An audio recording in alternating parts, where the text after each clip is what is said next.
ஒரு நாய், வெறி பிடிச்ச நாய். இல்ல அது அது அது அது வந்து அது ஒரு டைப்பான ஒரு மெண்டல் சொல்லலாம். இப்போ நீங்க சொன்னீங்க, இப்ப இருக்கிற ஒரு ரீச்சுக்காக Instagramல இருக்கவங்கலாம் கூப்பிட்டு வந்து நடிக்க வைப்பாங்க. அத பத்தி ஏன்னா எவ்வளோ நடிகர்கள் திறமையான நடிகர்கள்லாம் இருக்காங்க. ஒரு ரீச் வேணும், ரீச் கிடைக்கணுன்றதுக்காக இப்படி பண்றாங்கல்ல. அது என்னன்னா, அது ஒரு சீசன் தான். இது ஒரு சீசன் வந்து அப்பப்போ சினிமாவுல வரும், மறைஞ்சிரும். இங்கே திறமை உள்ளவங்க தான் நிலைச்சிருப்பாங்க. Instagram அதெல்லாம் அவங்க பொழுதுபோக்கு பண்ணுறவங்க. ஆனால் இங்கே சினிமாவில் இதே பொழப்பா இருக்காங்கல்ல. அப்போ இதே பொழப்பு, நடிப்பு தான் பொழப்பு, நடிப்பு தான் எங்களுடைய தொழில், நடிப்பு தான் எங்கள் வாழ்வாதாரம் அப்படின்னு எத்தனை நடிகர்கள் வாழ்கிறாங்க. நீங்கள் அவங்களாம் விட்டுட்டு ஒரு பொழுதுபோக்காக இன்ஸ்டாகிராமில் பண்ணுறவங்க, ரீல்ஸ் பண்ணுறவங்கள போய் நடிக்க வச்சிங்கன்னா, இந்த தொழிலை நம்பி சினிமாவே நம்பி இருக்க தொழிலாளர்களுக்கு, நடிகர்களுக்கு நீங்கள் துரோகம் பண்ணுறீங்க. குறிப்பாக அதில் ஒருத்தர் வந்து பெரிய நடிகர்களே தரக்குறவா பேசுறது, அவங்களோட நான் பெரிய நடிகன்ற மாதிரி சொல்லிட்டு இல்லை அது அது அது அது வந்து அது ஒரு டைப்பான ஒரு மெண்டல் சொல்லலாம். என்ன இது வந்து என்னென்னா, இது மக்களை எப்படியாவது மக்களை கவரணும், எப்படியாவது நம்ம வீடியோவை மக்கள் பார்க்கணும், அப்படி எதையாவது பைத்தியக்காரத்தனமாக சொல்லிக்கிட்டு கூடாது. நீங்கள் உங்கள் திறமையை வெளிப்படுத்துங்க, உங்கள் திறமையை வெளிப்படுத்தி நீங்கள் வியூவர்ஸை சம்பாதிங்க. ஒரு ஒரு இன்னொரு நடிகரோட நான் நடிக்கிறேன் அப்படிங்கும்போது அந்த நடிகரோட ரசிகர்லாம் மனசு வேதனைப்படும்ல. இது அபத்தமானதுங்க. இது வந்து கம்பேர் பண்ணுறதே மனிதன் செய்கிற மிகப்பெரிய ஒரு கெட்ட பழக்கம். இது வந்து ஒரு சிறுபலத்தனமாக இருக்குது. இது இது இது வந்து பொதுத்தளத்தில் போட்டு அவங்கள பெரிய ஆளாக்கிட்டு, சில நேரத்தில் பார்த்தா ஒரு அரை நிமிஷம் பார்க்கும்போதே நம்ம அதை தாண்டி போயிடும். இதெல்லாம் முழுசாக பார்க்குறக்கே நம்மளுக்கு மனசு உடம்புல என்ன இதெல்லாம் ஒரு வீடியோன்ட்டு இவங்க பேசுகிறாங்க கேட்க வேண்டியிருக்குன்ட்டு. நீங்கள் நகைச்சுவையாக பண்ணுங்கள், பொழுதுபோக்காக பண்ணுங்கள், மக்கள் கவர்றதுக்கு எத்தனையோ விஷயங்கள் இருக்குது, அதை பேசுங்க. ஒரு பக்கம் பார்த்தா ரொம்ப ஆபாசமாக, ஒரு பக்கம் ரொம்ப ஆபாசமாக, சிலதெல்லாம் பொம்பளைன்னு தெரில, எப்படி இதெல்லாம் வீடியோன்னு பதிவு பண்ணி போடுறாங்கன்னு தெரில. அப்படி ஆபாசத்தின் உச்சமாக சிலர் இது பண்ணுறாங்க.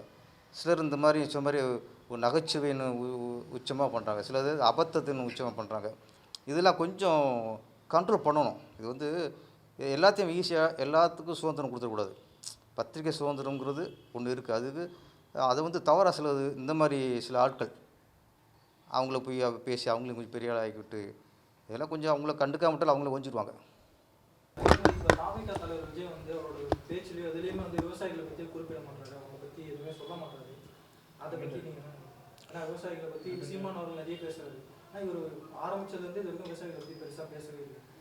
இல்லை, நம்ம பேசணும்னு எதிராக இருப்போம். இப்போதைக்கு இந்த கூட்டணி பிரச்சனை போய்கிட்டு இருக்குது. விவசாய பிரச்சனைகள் அதெல்லாம் அதுக்கப்புறம் தான் அவங்களுக்கு. இப்போ கூட்டணி பிரச்சனை, யார் எந்த பக்கம் சேர்றது, அவங்க கூப்பிட்டா என்ன பண்ணுறது, இவங்க கூப்பிட்டா என்ன பண்ணுறது. அதனால் இந்த நேரத்தில் மக்கள் பிரச்சனை வந்து இப்போது அவருக்கு மைண்டில் வராது. தேர்தலில் வரும்பொழுது அவர்களுக்கு தேர்தல் அறிக்கையாக வரும்போது அப்போ எதிராக இருப்போம். விவசாயிகளுக்கு என்ன பண்ணுறாங்க, கிராம மக்களுக்கு என்ன பண்ணுறாரு, கல்வி ஏழை கல்வி மாணவர்கள் என்ன என்ன பண்ணுறாங்கன்னு ஏகப்பட்டது இருக்குது. எதிர்பார்ப்பு நிறையா இருக்குது நம்மளுக்கு. குறிப்பாக ஏழை மாணவிகளுக்கு இன்றைக்கி என்ன பண்ண போகிறான்னு ஒன்று இருக்குது. யார் இருந்தாலும் சரி, விஜய் சார் மட்டும் இல்லை, நாளைக்கு இதுக்கு எல்லாமே திமுகவும் சொல்லணும், ஏடிஎம்கேயும் சொல்லணும். இன்றைக்கி வந்து தமிழ்நாட்டில் என்ன பிரச்சனை கேட்க முடியாது, என்னென்ன பிரச்சனை கேட்கணும், அத்தனை பிரச்சனைகள் இருக்குது. குறிப்பாக பார்த்தா இப்போ ரொம்ப அந்த கொலை, சும்மா வாரத்துக்கு ஒரு தடவை ஒன்று ஆணவ கொலைங்கிறாங்க, இல்லைன்னா லாக்அப் டெத்துங்கிறாங்க, இல்லை அண்ணன் தம்பி வெட்டி கொல்றாங்கிறாங்க. ரொம்ப செய்திகள் ரொம்ப ஜாஸ்தியாக போய்ட்டு இருக்குது. எப்பவுமே ஒரு குறையணும். ஒரு ஆட்சி அப்படிங்கும்போது நல்லாட்சி அப்படின்னா போன ஆட்சியோட மொத்தமாக சுத்தமாக எல்லோரும் புத்தர் ஆகிட்டாங்க, காந்தி ஆகிட்டாங்க அப்படின்னு யாரும் எதிர்பார்க்க முடியாது. அது மாதிரி இந்த பள்ளி மாணவிகளை கற்பழிக்கிறது அது ரொம்ப கஷ்டமாக இருக்குது சார். ஒரு சிறிய ரோட்டில் நடந்து போகல சார், வீடியோ பார்த்தோம்ல, ஒரு சிறிய ரோட்டில் நடந்து போகுது, ஒரு நாய், வெறி பிடிச்ச நாய், இந்த குழந்தை தூக்கிட்டு உள்ளே போகும்போது நம்மளுக்கு இப்போ பகிர்றது, தூக்கிட்டு போய் என்ன பண்ணால், என்ன சித்திரவதை பண்ணால், நம்ம நினச்சி பார்க்கவே முடியாத விஷயம்லாம் நடந்துக்கிட்டு இருக்குது. கல்லூரிக்கு போனால் அப்படி, பல்கலைக்கழகத்துக்கு போனால் அப்படி, ஸ்கூலுக்கு போனால் அப்படி, குழந்தை எங்கே தான் அனுப்புவாங்க பெற்றோர்கள்? இதெல்லாம் பார்த்தா பெற்றோர்களுக்கு எப்படி குழந்தைலாம் நீங்கள் ஸ்கூலுக்கே அனுப்ப மாட்டாங்களோ சார். அப்போ இதுக்கு எல்லாமே ஒரு ஒரு தீர்வு. நான் வந்து ஆளுங்கட்சி எதிர்க்கட்சி சொல்ல, இது யாரும் தான் மக்களுக்கான கட்சி தானே இது. அதுக்கு நீங்கள் ஒரு ஒரு காட்டமாக ஒரு அறிக்கை வரீங்களா? நான் கேட்குறது தான். நீங்கள் தண்டிக்கிறது அடுத்த விஷயம் சார். ஒரு மாதிரி ஒன்று ஒரு ஆணவக்குள்ள நடக்கும்போது, ஒரு லாக்அப் டெத் நடக்கும்போது, இந்த மாதிரி நடக்கும்போது ஒரு முதலமைச்சராக இருக்கவங்க கடுமையான வார்த்தைகள் கொண்டு கண்டனம் தெரிவிக்கணும் சார். அப்போ தான் மக்களுக்கு இது பெரிய தப்புன்னு தெரியும். ஓகே, அவங்களும் ஓகே முதலமைச்சர் கண்டிச்சிட்டாரு அப்படிங்கிற எங்களுக்கு திருப்தி வரும். அது நடக்க மாட்டேங்குது. அது மாதிரி நிறைய இந்த ஏழை பசங்க நீட்டுங்கிறாங்க. நீட்டை படிக்க வேணாமா? நாங்கள் அது ரத்து பண்ண மாட்டீங்களா? மக்கள் குழப்பக்கூடாது. ரத்து பண்ணுறவங்க ரத்து பண்ணியிருக்க, அதுக்கான முயற்சி ஃபுல்லாக எடுங்க. ரத்து பண்ணுறோன்னா ஒரு நம்பிக்கை போயிடுது எங்களுக்கு நிறையா. நான் விஜய் சார் மட்டும் இல்லை, திமுக, ஏடிஎம்கே, பிஜேபி மக்களுக்கான கட்சியாக இருக்கணும் சார். யாராக இருந்தாலும் சார் மக்களுக்கான கட்சியாக இருக்கணும். விஜய் சார்கிட்ட விவசாயியை பற்றி கொஞ்சம் எதிர்பார்ப்போம். ஒரு உழவர் மகன் அப்படிங்கிற திரைப்படத்தோட ஆடியோ ரிலீஸ் பண்ணியிருக்கோம். உழவர் மகன் அப்படிங்கிறதே மிக ஒரு அற்புதமான டைட்டில். ஏற்கனவே நம்ம கேப்டன் புரட்சி கலைஞர் விஜயகாந்த் நடித்த உழவன் மகன் மிகப்பெரிய வெற்றி அடைந்த படம். இப்போ அந்த டைட்டில் திரும்ப உழவர் மகன் வர்றது மக்களே இந்த டைட்டில் மேலே ஒரு எதிர்பார்ப்பு இருக்கும். ப்ரொடியூசர் முருகன் அவர்கள் வந்து கதை வசனம் பண்ணியிருக்காங்க. இயக்குனர் ஐயப்பன் ஏற்கனவே ஒரு கட்சிக்காரன்னு ஒரு பரபரப்பான ஒரு படத்தை இயக்குனவர் இப்போ உழவர் மகன் படத்தை இயக்கியிருக்காரு. உழவர் மகனுங்கும்போது டைட்டில் மேலேயே ஒரு ஒரு ஈர்ப்பு. இன்னொன்று டைட்டிலே உங்களுக்கு ஒரு கதை சொல்லும் உங்களுக்கு. ஏன்னா இன்றைக்கி வந்து கமர்ஷியல் அப்படிங்கிற பேரில், ஒரு காதல்ங்கிற பேரில் நிறைய நம்ம கல்ச்சரை விட்டுட்டு நிறைய கதைகள் வருது. இன்றைக்கி முன்னெல்லாம் கமர்ஷியல் படம்னாலே அதில் ஒரு தாய் பாசம் இருக்கும், ஒரு தங்கச்சி பாசம் இருக்கும், ஒரு அப்பா பாசம் இருக்கும். இன்றைக்கி கமர்ஷியல் படம்னா அதெல்லாம் இல்லை எதுவுமே. இன்றைக்கி வேறு மாதிரி வன்முறைகள், கஞ்சா கடத்துறது, இந்த மாதிரி வேறு மாதிரி கோணத்தில் போயிடுச்சு. இன்றைக்கி கமர்ஷியலுங்கிறதுக்கான அர்த்தமே இன்றைக்கி மாறி போச்சு. அப்போல்லாம் கமர்ஷியல் படம்னா எல்லாமே இருக்கணும். காதல் இருக்கணும், நகைச்சுவை இருக்கணும், காமெடி இருக்கணும், ஆக்ஷன் இருக்கணும், டான்ஸ் இருக்கணும், சென்டிமெண்ட் இருக்கணும். இதெல்லாம் கலந்த படத்தை தான் கமர்ஷியல் படம் சொல்லுவாங்க. ஆனால் இன்றைக்கி கமர்ஷியல் படம்னா எதையுமே காணோம். வெறும் அடிதடியை விட்டு குத்து இது அந்த மாதிரி போயிட்டுருக்கு. இந்த மாதிரி சூழலில் ஐயப்பன் மாதிரி ஒரு இயக்குனர் விவசாயிகளோட பெருமையை சொல்கிற படமாக இந்த உழவர் மகனை எடுத்துருக்கிறாரு. நம்மளே பார்த்திங்கன்னா ஒரு விவசாய குடும்பமாக இருக்கும். அந்த விவசாய குடும்பமாக இருக்கும். அந்த விவசாயிகளே தன் குழந்தைகள்கிட்ட நாளைக்கு என்ன ஆக போகிற அப்படின்னா, நான் டாக்டர் ஆக போகிறேன், வக்கீல் ஆக போகிறேன், கலெக்டர் ஆக போகிறேன். இப்படித்தான் விவசாய குடும்பத்திலேயே நம்ம வந்து ஒரு நாளைக்கு என்ன ஆக போகிறோங்கிறத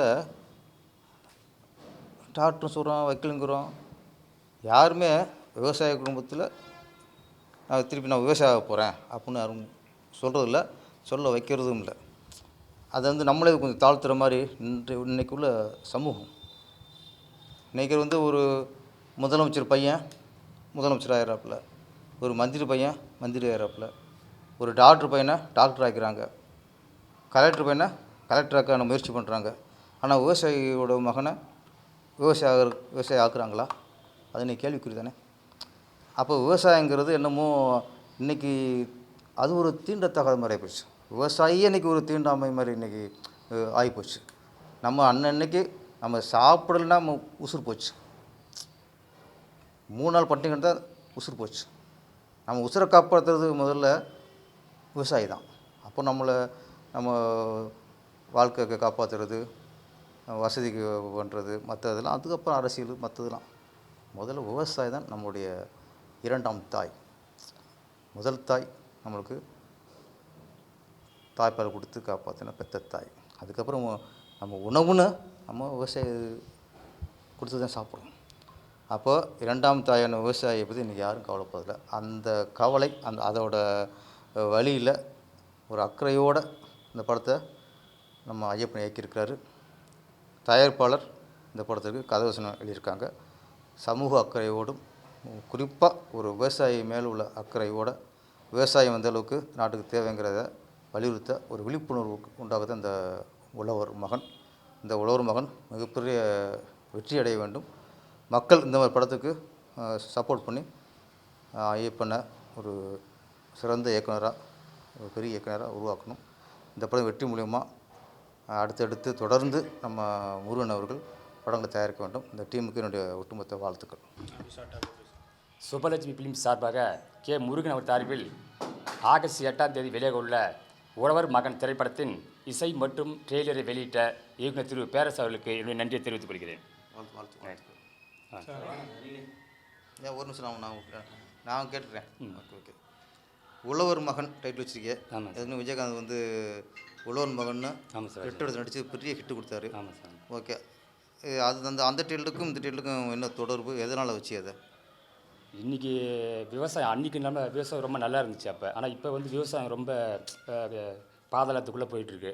அது வெளியே கொண்டு வரணும். அது மட்டும் இல்லாமல் விவசாயிகள் படும் அவலங்களையும் அவங்களுடைய விவசாய நிலங்கள் எப்படி வந்து மற்றவங்கள கையில் படிக்கிறது, அது மாதிரி விவசாய வளர்ச்சிக்கு என்ன செய்யணும் அப்படின்னு என்ன தோணுச்சு. அப்போ சார் முதல்ல படம் பண்ணலான்னு என்னை கூப்பிட்றப்ப நான் ஒரு நிறைய கதை சொன்னேன். ஆனால் அவர் சொன்னது விவசாயத்தை பற்றி பல விஷயங்களை வெளியே கொண்டு வரணும் அப்படின்னு சொன்னார். அதுக்காக தான் சாருடைய முயற்சியால் அந்த கதையை உருவாக்கணும். ஓகே. வாழ்த்துக்கள். தயாரிப்பாளர் எல்லாருக்கும் மீடியா நண்பர்கள்லாம் வணக்கம்.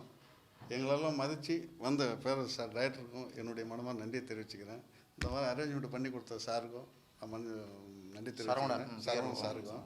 இப்போ அந்த கதையை பார்த்தீங்கன்னா உழவர் மகன் அப்படிங்கிற வந்து விவசாயம் வந்து அடிப்படை விவசாயி ஒரு பயிரை விளைவிச்சு அதை காசாக்கிறதுக்கு எவ்வளோ கஷ்டப்படுறான் அப்படிங்கிற கட்டணம் இது இருக்குது. அதுக்குள்ளே ஆழமான காதல் இருக்குது. மனசுக்கு ரொம்ப ஆழமான காதலை நாங்கள் சொல்லியிருக்கோம். இதை படத்தை போய் பார்த்தா தான் அது தெரியும். உங்களை மாதிரி வீடியோ நேயர்களும் இதை வந்து மக்கள்கிட்ட கொண்டு போய் சேர்க்கணுங்கிறத என் மனமார்ந்த நன்றியை தெரிவிச்சுக்கிறேன். நீங்கள் எங்களுக்கு ஒத்துழைப்பு கொடுப்பீங்கன்னு பார்க்குறேன். நன்றி. நீங்கள் எந்த ஊர்? சொந்த ஊர் காட்டுக்குடலூர் சார், பண்ருட்டிக்கு பக்கம். ஓகே. விவசாயம்? ஆமாம் சார், விவசாயம். உங்கள் ஊரில் விவசாயம் எப்படி இருக்குது? விவசாயம்லாம் இப்போ ரொம்ப நாசமாக போயிட்டுருக்கு சார். போயிடுச்சு. ஓகே. அரசாங்கம் வந்து சார் நம்ம விவசாயிகளுக்கு என்ன பண்ணால் நல்லதுன்னு நினைக்கிறீங்க? இப்போ வந்து அது இப்போ அவங்களே திணறாங்க சார். என்ன பண்ணலாம்னு சொல்லி அது கவர்மெண்ட்டே திணறிக்கிட்டு இருக்கும்போது எதுவுமே பண்ணாமல் நல்லா இருக்கும்.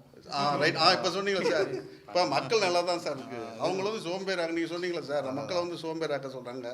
இப்போ அரிசி கொடுக்குறேன், பருப்பு கொடுக்குறேன், எல்லாமே இப்போ மக்கள் வந்து எல்லாமே நல்லா முன்னேற்ற பால் இருக்கான்னு சொல்கிறாங்க. ஆனால் மக்கள் எல்லாமே பெருசாக இருக்கான்னு சொல்கிறாங்க. அதே பெருசாக இருக்கிறவங்களுக்கு ஒரு கிலோ அரிசி போட்டு ஓசி அரிசி போட்டு அழகு பார்க்குறது இந்த கவர்மெண்ட்டு தான், ஓசி போடுறது இந்த கவர்மெண்ட்டு தான். சுதந்திரம் அடைஞ்சு 75 வருஷம் தாண்டியாச்சு சார். இன்றைக்கும் இலவசங்கிற வார்த்தை இருக்கிறதே இருக்குது சார். நம்ம சுதந்திரம் அடைஞ்சு பிரயோஜனம் என்ன அர்த்தம்? இல்லை இன்னும் இல்லை சார்.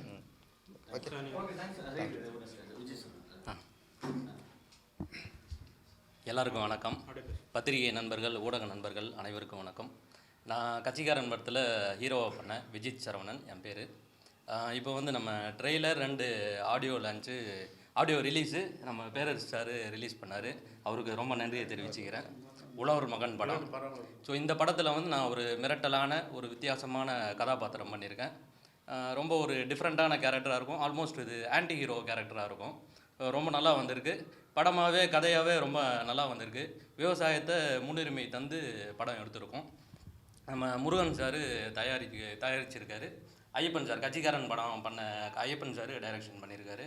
ஸோ எல்லா பத்திரிகை நண்பர்கள், ஊடக நண்பர்கள் அனைவரும் ஆதரவு தருமாறு கேட்டுக்கொள்கிறோம். நன்றி, வணக்கம்.